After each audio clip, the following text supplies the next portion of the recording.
ఒకప్పుడు మన పల్లెటూరులో సామాజిక వర్గాల ద్వారా విడిపోయారు. అగ్ర కులాలని, లేకుంటే వీళ్ళు ఎస్సీ ఎస్టీ అని చెప్పి వారు ఊరు చివరిగా ఉంచడం కానీ, ఇలాగా రకరకాలుగా ఏదో ఒకటి కావాలి అలాగ ఉంటూ ఉండేది. కానీ ఇప్పుడు ఈ రోజుల్లో ఎలా జరుగుతున్నదంటే ప్రతి చిన్న పల్లెటూరు కూడా వారి పార్టీలు బట్టి వాళ్ళు విడిపోతున్నారు. ఒక పార్టీ అయితే ఇంకో పార్టీ, ఈ పార్టీ వాళ్ళు ఆ పార్టీ వాళ్ళు కలవరు.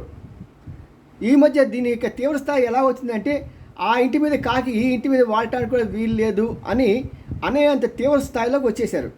కానీ వీరు అగ్రనాయకులు నడిసారా చక్కగా వారింటికి వీరు వెళ్తారు, వీరింటికి వాళ్ళు వెళ్తారు, వాళ్ళ పిల్లల్ని వీళ్ళు చేసుకుంటారు, వీరి పిల్లల్ని వాళ్ళు చేసుకుంటారు. మరి ఇలాంటి దౌర్భాగ్య స్థితిలో వాళ్ళు ఉండగా పాపం ఈ అమాయక చక్రవర్తులు వీళ్ళు మాత్రం కొట్టుకుసేస్తున్నారు.